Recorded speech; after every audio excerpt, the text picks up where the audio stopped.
Welcome to Did I Write That? The stories behind the story. I'm your host, Bryan White, and this is where we pull back the curtain on the entire world of books. From the spark of an idea to the grind of writing, from navigating self-publishing or breaking into traditional publishing, to working with a publicist, to mastering self-marketing, and everything in between. All the way to that unforgettable moment when your story finally reaches a reader's hands. Here, share the truth behind their words, industry experts reveal what it really takes to become a published author, and we spotlight incredible works from voices around the globe. Whether you're a writer chasing your first draft, a reader who loves the magic of storytelling, or someone simply curious about the craft, this podcast has your front row seat to the world of books, from the blank page to a finished masterpiece. So let's turn the page and step into the story.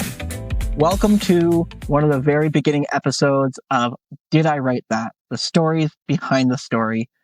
In this podcast, we get to dive into everything there is about books. We get to enjoy and embrace our love for authors, publishing, independent authors, self-publishing. Every aspect that we can dive into about books in the book world, we are going to dive into. And today, I have a very special guest sitting across me, waiting to share his expertise, his extensive amount of books he's written, which personally I think is pretty impressive. He doesn't think it's much. We'll dive into that more. We have Terry Whalen sitting with us.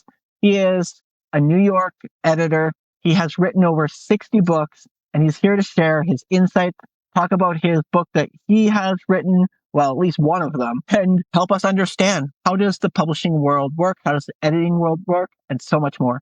Terry, thank you so much for joining me. Bryan, wonderful to be here with you. I appreciate this opportunity. So Terry, I would love to pass you the floor here and have you dive in with us for our audience and tell us about what you do in the editing world, how you got there, and how you incredibly have written 60 books. That's no small feat. Well, I thought I was going to be a newspaper reporter, Bryan. That's where I started training as a journalist. I went to Indiana University and studied journalism there.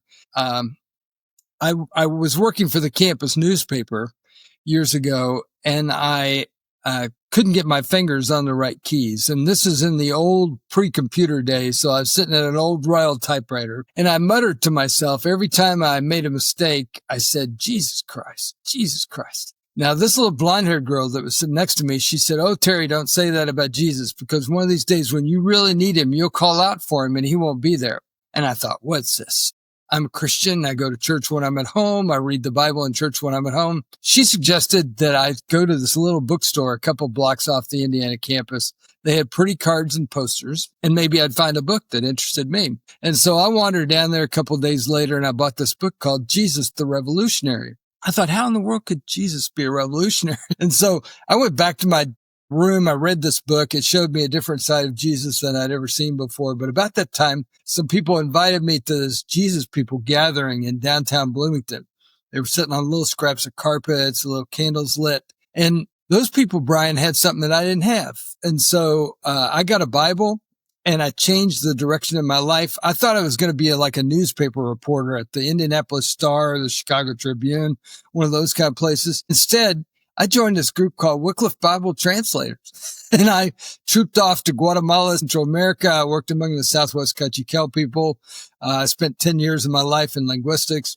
And then I wandered back to my writing. I started writing for magazines, is where I started, and went to a writers conference. I always encourage writers to go to writers conferences because you can meet the right people, when you do that kind of thing. And I was out walking with one of these editors, and she said, "Terry, I got this problem." And I always listen when these editors say they have a problem. She says, "I'm an editor at David C. Cook, and our mission as a company is to publish books that help kids learn about the world out there. And we don't have a single book that says anything about that.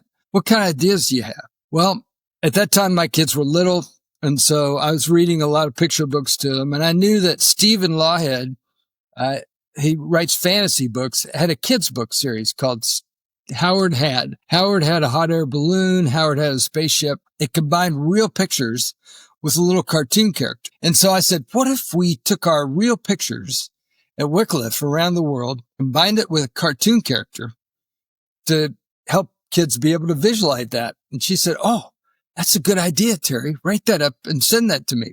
So I made a little note. I went home, I wrote it up, and we went back and forth. But that ultimately, Bryan, became my first book that was published in 1992. Now, since then, like you say, I've written more than 60 books for traditional publishers. I've had great opportunities to interview all kinds of people and to write these books. But the reason that I get up every day and I do this is because books change people's lives. And I know that firsthand because years ago, I read that book, Jesus the Revolutionary, that changed the direction of my life. And so that's why I'm in this. I'm working for Morgan James Publishing, where I've been with them for the last 13 years. It's actually my third publisher that I'm working in the acquisitions editor. So I've worked with hundreds of authors over the years, and I'm looking for books, good books, and reading their submissions, trying to find the right authors that we can publish their books. It's fun. I like it, what I do every day. That's an incredible feat and a powerful story of how you brought yourself into the world of books and your writing. It's funny how we can start ourselves off in one place and life takes us to a whole nother route than where you think we're going to go. You started off with a children's book. How did you end up moving into 60 books from a single children's book? Did you just keep going? And I guess where I'm curious of is how did you find the consistency to just keep at it and not say, "Oh, I've written enough book"? Well, yeah, I've done all kinds of books through the years, so I've had opportunities to write.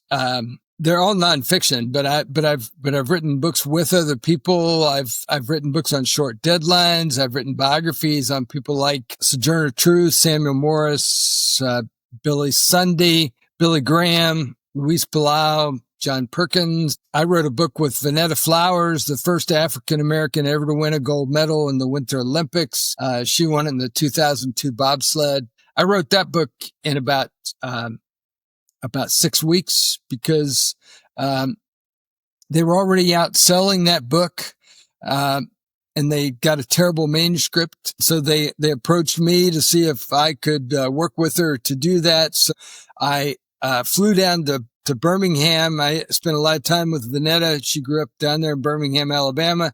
I actually went to Salt Lake City. I rode the sled one time. It scared the daylights out of me to do that. But I've just had all these kinds of great opportunities through the year, Bryan. And I believe we live in a world of opportunity. And so there's all kinds of opportunities for us as writers. Sure, I get rejected a lot, as a part of what I do, but you just have to realize that wasn't the right door for you and keep looking till you find the right one. It sounds like you've really crossed over a lot of different genres and really just wrote what came to you or what you really thought was good at the time. What would you say to the most writers, authors out there, people who think they have to stick to one genre? Say they've written a fantasy book and now all they think they can write is, I'm a fantasy writer. How do we expand our minds as writers to write whatever we feel is good? Well, I think there is some merit to sticking with something. So it just depends on where you land in that process. So you don't want to be all over the place. I've been really focused in the whole nonfiction area, which is where I've worked, writing other people's stories, writing books, that kind of thing. So you do want to sort of focus on an area, but your consistency and your persistence in that will really help you in the long run. So, for example, I got in on the early days of blogging, and I've been blogging every week since, I think I did my first blog in 2004, for example. So my blog has a lot of content. I think there's over 1,700 entries that are in my blog. And I have this little thing that searches for my name online if it finds it. And about a year ago, I found this article listing the top 27 content producers out there. And it had people like, Ryan Holiday and Seth Godin and Jeff Goins, people like that. But my name, Bryan, was one of those 27 people. And it's not that I do anything fantastic here. I blog about writing and publishing every week. And I've been doing it every week all this time. And so that consistency and persistence will really pay off for you in the long run. All of your consistency brought you to a point of writing, I believe it was the 10 myths of publishing. What are the 10 myths of publishing? And I would love to dive into what you find some of the most common mistakes that publishers are making and writers are making. I'm sure you have seen and read through thousands of books. So we're going to take this with some very, very good listening ears. Yeah, I wrote 10 publishing myths because, I talk with authors all the time that have their submissions. And what I find is many of them have completely unrealistic expectations as far as what's going to happen with their book. So much, one of the things that I've learned about publishing is that so much of it is outside of my control. Anything that I can actually do. I mean, I can't make a bookstore buy your book. I can't make a reader go into a bookstore and order your book or order it online. I mean, there's only one person on the planet that I have any control over, and that's me. And so I've kind of learned the hard way about this. And so in this book, I really tried to help people see that a lot of it is outside of their control, but there are some things that they can do. And those are the things that they really want to emphasize. So like, for example, authors will tell me, well, my audience is over on YouTube, or my audience is on LinkedIn or Facebook or Instagram or one of those places. Well, those are all good sites. Don't get me wrong.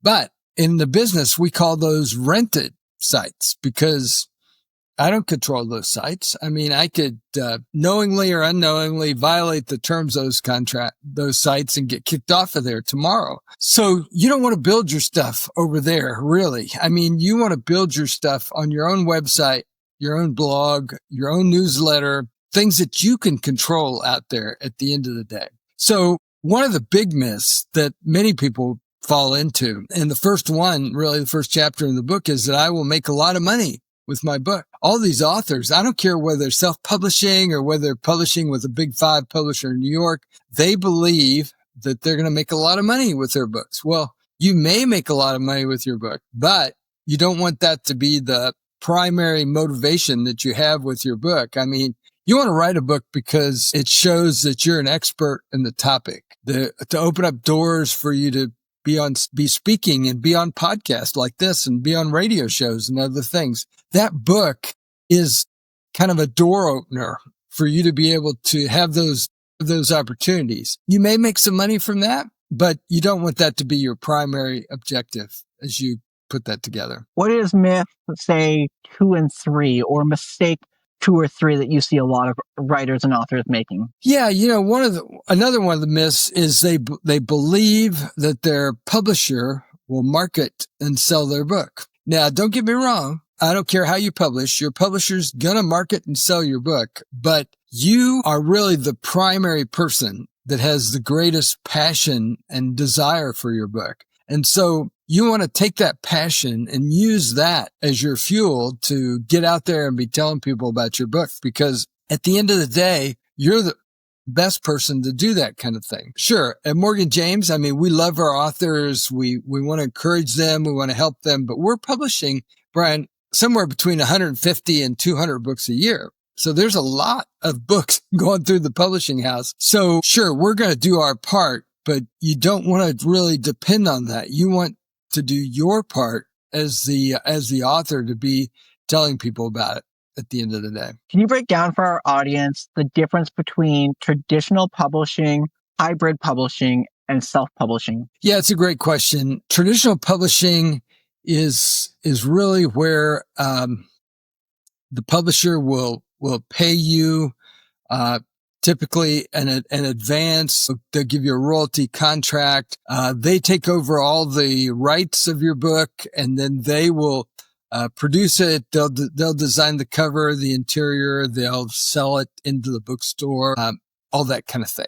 Really much more of a traditional deal. Often to get a traditional deal, you need a literary agent, and they're very selective as far as who an agent will take on to take because agents work with publishers all the time, and publishers have a very high standard as far as what type of material they're going to take. They want that author to have connections, readers. We call that a platform, where they have a readership sort of developed for the book. The bigger it is, the better, the more likely that they're going to take your material on. At the other end of the spectrum is the self-publishing. You do it all yourself and you pay for each step of that process. Pay somebody to design your cover, design your interior, put it up on Amazon, put it up on your own website. And, in that process, I mean, you've been through it here, Bryan. It's very easy to spend, $5,000, $10,000 doing that part of the process, and then a little marketing in there as well. In the middle is another type of company that I call it independent publishing. You called it hybrid just a minute ago, but I think there's a lot more opportunity in that middle ground. And that's the kind of thing that Morgan James has been doing now. We're in our 21st year as a publishing house. We produced over 6,000 titles, sold over 20 million books. We're considered a medium-sized New York publishing house. Our books at Morgan James have been on the New York Times list 29 different times. They've been on the USA Today and the Wall Street Journal bestseller list over 200 times. And I like to tell authors that because the fact that we've achieved that, to me, validates our broad distribution, because you really can't get on those lists unless you're selling books inside the brick and mortar bookstores, which we are. So I think there's a lot of opportunity there, and I'm actively working with all kinds of authors, to fiction, nonfiction, even a few children's books, to try to help them to get their books published through Morgan James. And I really like what I do in that area. What does it take to make a book a number one bestseller or hit any of those top lists? What's the volume, content, or sales that a book has to start hitting to be put onto one of those lists or shoot to number ones? It's probably not a real precise number. The New York Times list is like the gold standard, for example, out there. And to get on the New York Times list, typically you have to sell around 11,000 copies of a book in a 7-day period through that secret list of brick and mortar and online bookstores that report to the New York Times. So it's almost like winning an Oscar in the book business. Very hard to do. But like I say, we've done it 29 times with our books. We have a track record of helping people be able to do that. But yeah, and there is no precise formula to become a bestseller. Basically, all of us are on this road of publishing, and experimentation is sort of what it's all about. Try something. If that works for you, if people gather around you, then keep going on that road. If it doesn't work for you, stop that and try something else. I mean, there's, my friend John Kramer, for example, has this big, thick book I have over on my shelf called 101 Ways to Market Your Book. I mean, there are lots and lots of different ways out there to get your book out there. And you just, as an author, you have to keep experimenting and see which is the right route for you out there at the end of the day. How many books do you see come across your desk alone or through your publishing house? And I would say, what is the percentage that actually get accepted? It's really a good question. We, as a publishing house, we receive close to 5,000 submissions a year. So there's a lot of material coming through. And like I say, we only publish 150 to 200 books. So there definitely is a sifting process to see if it's the right author, the right book, the right material for us. And I spend a lot of time with authors on the phone, talking to them about why they wrote the book and the kinds of unique things we do at Morgan James, and see if it's a fit or not. And that's really what you're looking for as an author. You have to enter into that process and find that right place for you at the end of the day. Through the thousands of pieces of work that have come across your desk, the multitudes of books that you've written, is there an absolute no-no and an absolute must-do when it comes to writing? Well, I would say the no-no that you want to be aware of is you want to be building those relationships with people however you can. And you want to make sure that you come across as a can-do, easy to work with person. Because if you're not, then that will show through and that'll hinder you in the future. So, they always say never burn a bridge. So you never want to burn a bridge. You want to just keep building those relationships with people out there, because you never know when one of those relationships will be important to you. And I think a lot of the things you can do, you want to you want readership, your own author newsletter, a lot of those kinds of things. I'm active on social media, but you have to sort of control that and figure out, which are the things that you can do with your schedule and all that. So you want to be kind to yourself, but you also want to keep it going out there. I know there's many people, such as myself, who, when it comes to our writing and our creative spontaneity and sometimes the writer block, we develop these, I'm going to call them habits and rituals and just particular things that help us do our work.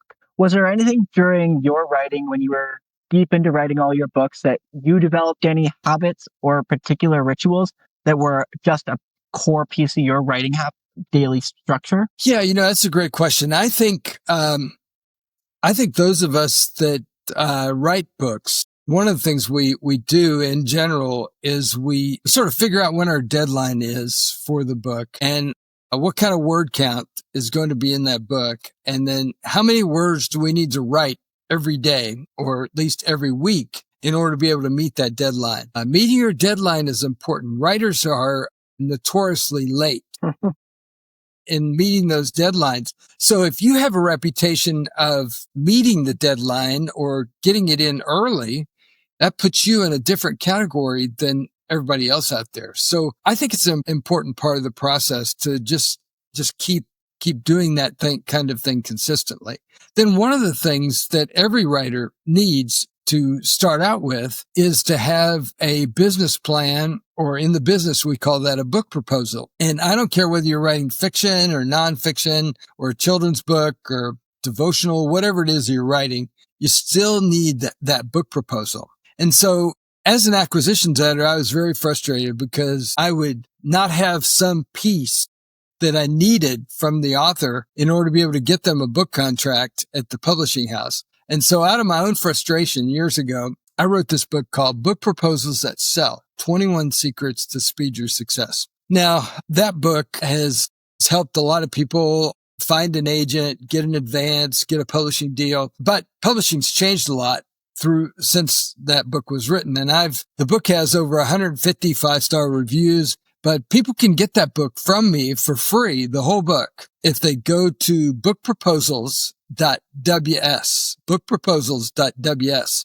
And I give the book away because I know that if they start to read that ebook, there is a high probability they're going to turn and buy the print copy of the book. So, I lose nothing by giving away that ebook, and I can help a lot of people in that process. So I think that's a foundational habit, would be to start with your book proposal. And it's a lot of work, admittedly, to put one of these proposals together, but it's an important part of the process. I do want to tell you, Bryan, about a real wake-up moment that I had in my own life. In 2007, I was a literary agent I had a little literary agency in Scottsdale, Arizona, and Mark Victor Hansen, the co-author on Chicken Soup for the Soul, was having this event out in Los Angeles called Mega Book Marketing University. He invited me to come. I went as an agent out there to LA. I sat there with 400 people, listened to all the different speakers. Now, at that point in my life, I'd written about 50 books for traditional publishers. They'd paid me advances. They were making pretty books. But when you're in that kind of realm, the publisher will send you a royalty statement, like once a year or maybe quarterly, see how your book is doing. Well, all of my statements back then were in the minus category. I wasn't making any money. And so I knew I must be doing something wrong, but I didn't know really what I was doing. So I listened to all these speakers, and one of the speakers was Jack Canfield, the other co-author on Chicken Soup for the Soul. Now, Jack has this book that I have on my shelf called The Success Principles, where he's really analyzed what does it take to be successful. The very first success principle says that I will take 100% responsibility for my own success. Now, none of us want to take 100% responsibility. We want somebody else to do it. Some editor, some publisher, some marketing person, please, somebody other than us. But during that event, I decided that I was going to take 100% responsibility for my own success. So that's when I really got into my blogging, and that's when I started doing more writing for magazines, started social media. So now, like on X or Twitter, I have 175,000 followers. I have 19,500 connections on LinkedIn. I have over 4,900 Facebook friends. I mean, I use all that stuff. And so, it's really that persistence and consistency that really pays off. I mean, people forget those Chicken Soup for the Soul authors that have sold millions of books. They couldn't find a publisher. I mean, they were rejected over 160 times before they found their first publisher.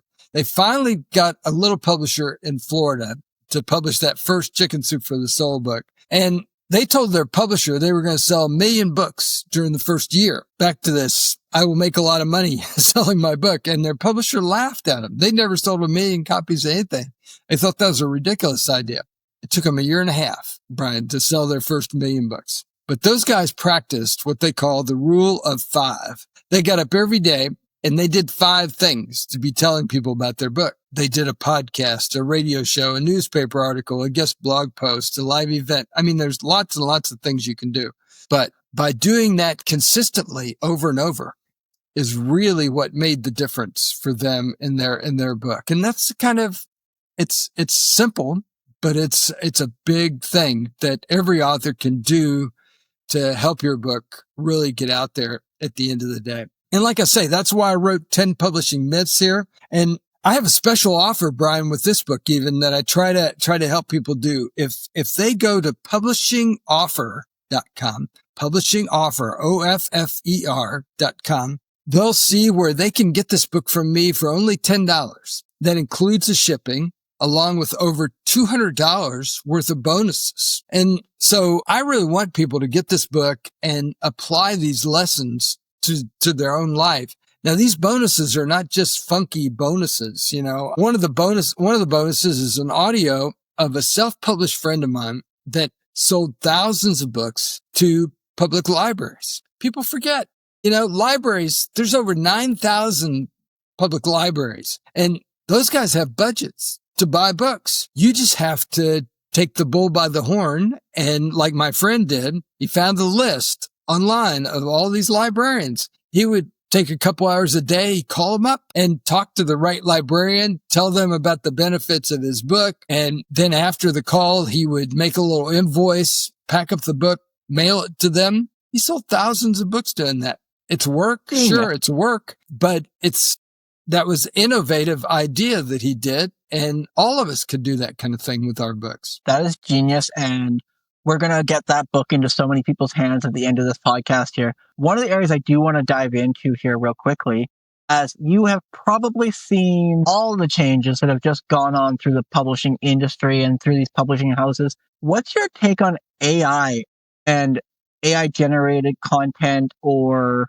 people using that more in their writing? I know that there's a big controversy when it comes to that in the writing world, but I'd love to know from your perspective and your experience and what you know of this in the writing industry, what is AI changing? Yeah, it's changing all kinds of things. You know, it can even help you find podcasts, you know, to be on. And there's all kinds of things that it can do for you. I don't personally use it for my writing. I don't think I need that. So, but I think you do have to be suspicious of some of these books, the way they come in and the writing doesn't look like it was something that was human generated. It was something that was machine generated. That suspicion is definitely going on out there, but AI is helping us on a number of different fronts. And I think there's still a lot to learn and to experiment in that area, but I personally do not use it a whole lot. So I don't really have a lot of insight to give you in that realm particularly. So. I guess we'll ask the controversial question of, and it's very opinion based, but it is one that people toss back and forth of, if you use AI in your writing, are you a real writer? You know, I don't know. I don't feel like I need to do that. So I've never felt that urge to use AI with my writing. So I don't know that I really have an opinion or insight for you there. Other than I don't do it. That's what I tell you. So. Well, it's a hot topic out there. You dive into any of the corridors and conversations going on, and that one gets people pretty fired up, let me tell you sometimes. I would love to bring our conversation full circle here. And this seems like a great place for our audience just to be left with what would be the greatest piece of advice someone that wants to start writing their first piece of work and get into writing? What would you tell them? I would tell them to look to an area that they probably aren't going to think about. I would encourage them to write up their personal experience stories and write those for magazines. That's why I've written for more than 50 magazines out there, Bryan. I think that's a great opportunity. In the book publishing world, for example, numerically, if your book sells 5,000 copies during the lifetime of the book, that's a good number. Where in magazine publishing, it's very easy to reach 100,000, 200,000, 500,000 people with your magazine work. So write those personal experience stories. All of us have these strange things that happen to us. Write those up into a personal experience story that's 1,200, 1,500 words. That's a few pages. Look at magazines. Many magazines will take personal experience stories. Get your stuff out there into those magazines. And it all depends on how you write it. If you write it on similar kinds of topics, those different magazine articles could be chapters for your book. So it's all a matter of being strategic about how you put it together and get it out there. And at the end of every magazine article, you can say, by Terry Whalen, author of 10 Publishing Myths. So, it's all a matter of thinking about it strategically and then carrying that out. Awesome. Well, thank you very much, Terry. This has been incredibly helpful. I've learned a lot. I know that our audience out there is going to take away some great nuggets from this. And we're going to find ways to get all of your content into everybody's hands. We'll put everything you need to know about Terry, all of his books, into our show notes and give you all the right ways to reach out to Terry if you want to learn more. So again, Terry, thank you so much for joining in this conversation. It has been an absolute pleasure. Thank you, Bryan. I appreciate the opportunity. That's our wrap for today's episode of Did I Write That? The stories behind the story. If you enjoyed today's conversation, share this podcast with another book lover because books connect us in ways nothing else can. And remember, it's never too late to begin writing your own masterpiece. I'll leave you with the words from Toni Morrison. If there's a book that you want to read, but it hasn't been written yet, then you must write it. Until we meet again, deep inside the world of books, I'm your host, Bryan White. Thanks for listening.